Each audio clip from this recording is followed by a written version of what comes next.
Shalom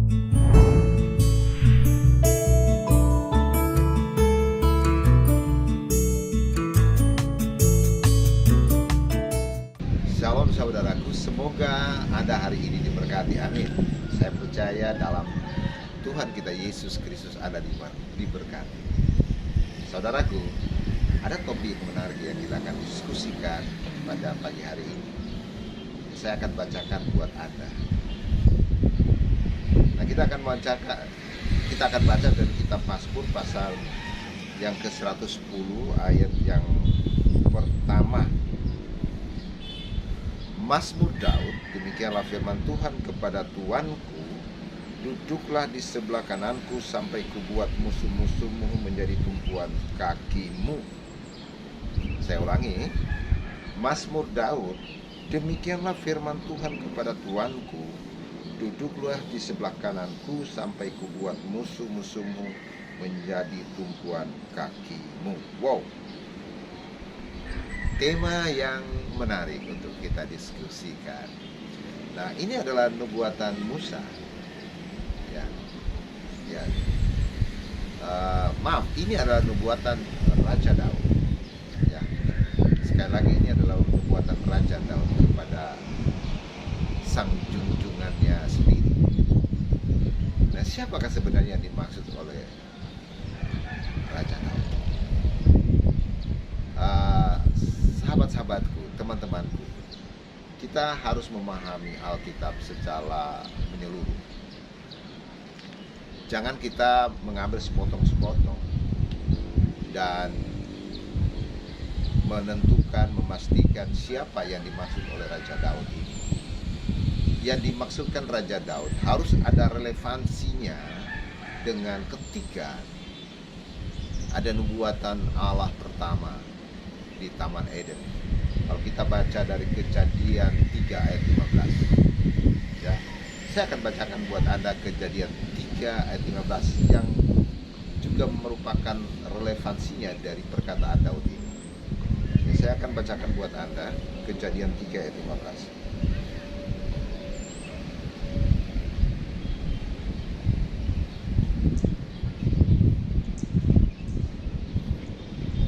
Saya akan bacakan, aku akan mengadakan permusuhan antara engkau dan perempuan ini, antara keturunanmu dan keturunannya akan meremukkan kepalamu.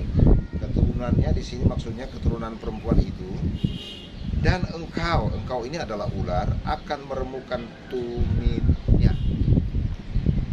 Nah, teman-teman, sahabat-sahabatku, jadi perkataan Raja Daud, nubuatan Raja Daud harus ada relevansinya secara menyeluruh, utuh dan tidak terpisah.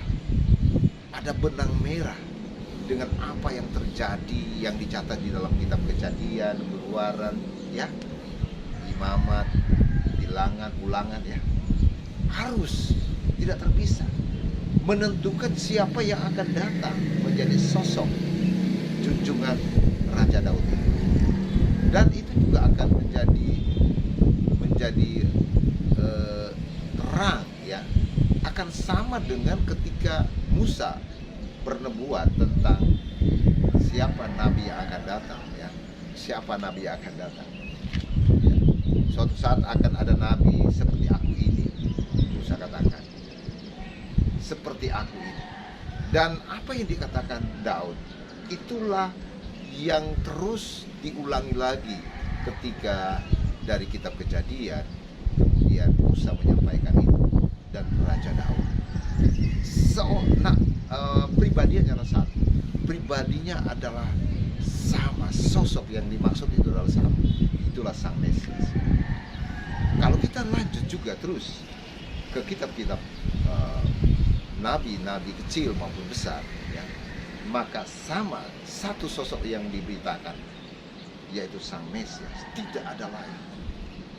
Jadi ketika 2000 tahun yang lalu lahir sosok Sang Mesias dan masih kontroversi, banyak yang tidak menerima, termasuk orang Yahudi tidak menerima, ya. Yang dimaksudkan adalah Sang Mesias itu sendiri. Jadi saudaraku, Raja Daud dalam hal ini memposisikan dia adalah seorang raja besar waktu itu ya. Tetapi dia menubuatkan Tuhan, Raja Daud sendiri memanggil Sang Mesias itu adalah Tuhan. Tuhanku. Dan seperti apa sebenarnya? Kalau kita analogikan di 2022 ini, ketika seorang raja besar, seorang raja dalam suatu kerajaan, tidak mungkin dia akan memanggil yang selevel itu Tuhan. Raja lain mungkin ya, atau kepada presiden atau kepada kepala negara yang lain, ketika bertemu dia katakan Tuanku. Tuanku itu kan merepresentasikan atasan daripada raja. Berarti dia adalah raja di atas segala raja. Nah, ini harus kita pahami. Daud sendiri merepresentasikan itu ketika dia mengatakan, ada nubuatan yang dia sampaikan bahwa Tuanku duduk di sebelah kanan ya. Mazmur 110 ayat 1. Itu merujuk kepada Sang Mesias yang nantinya akan hadir sesudahnya. Perhatikan, ini harus dipahami. Itulah Sang Mesias. Lalu siapa Sang Mesias? Sang Mesias yang kita yakini sampai saat ini, dia adalah Yesus Kristus, Tuhan dan Juru Selamat kita. Dia raja di atas segala raja. Sehingga Daud berkata, dia Tuhanku. Kalau dia raja di atas segala raja, saya bisa katakan dia adalah Tuhan. Amin. Ya, dia Tuhan. Anda yang mengimani Yesus sebagai Tuhan tidak rugi ya. Sebab jelas alamat yang engkau sembah, yaitu Yesus adalah raja di atas segala raja. Jadi itulah pesan firman buat Anda hari ini, bahwa buatan Raja Daud itu merujuk kepada Sang Mesias, raja di atas segala raja, yaitu Yesus Kristus.